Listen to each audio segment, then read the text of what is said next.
Are we equipped to understand evolution? To do that, I've concluded we need a whole additional battery of concepts. I keep on the lookout for hints to where these concepts lie, but so far they seem very remote, maybe centuries ahead of us, as remote for us as quantum theory would have been for Newton. To help us appreciate our dependence on concepts, let's look for where we got some of those we already have. Erasmus Darwin, our pioneer thinker about evolution, in 1794, found himself having to hark back to traditions stemming from Plato and Aristotle almost 2 centuries ago.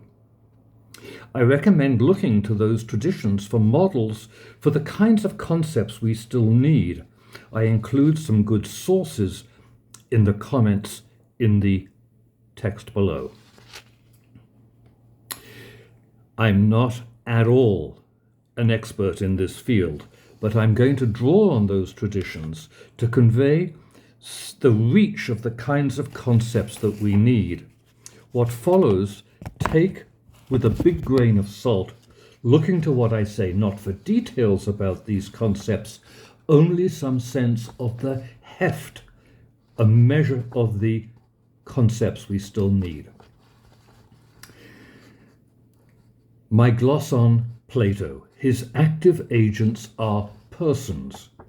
The universe was thought up by a world spirit who, having fashioned it, thereafter withdrew, perhaps watching it from afar, but not in any way intervening. This was a remote figure, not in any way a personal god, more of a cipher, so the role of originator of the universe was not left blank.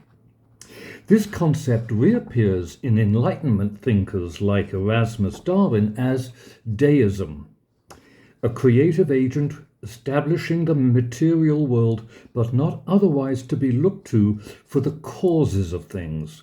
Those causes are to be sought instead in terms of the laws of physics this world spirit built into the world as part of his creation.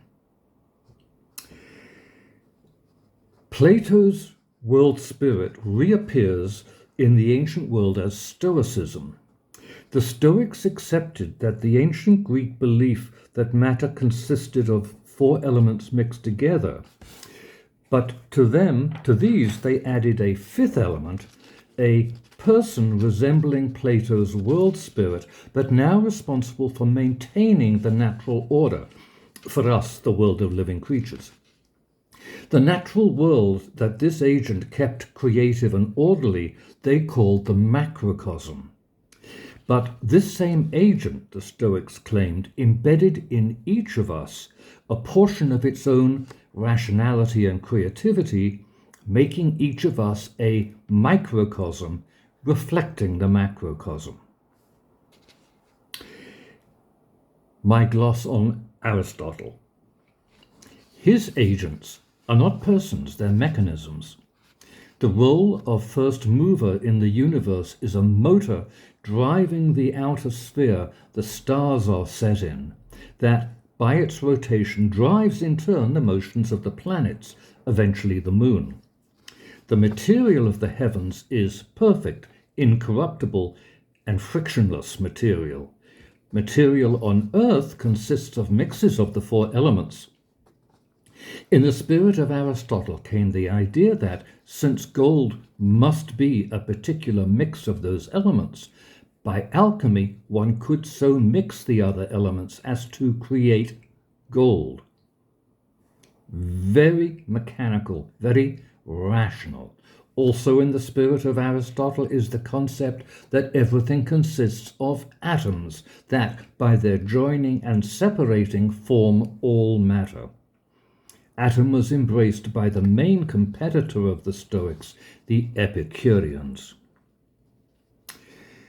Aristotle's concepts of physics and chemistry, after having become the default, were revealed by modern science to be wrong in almost every respect.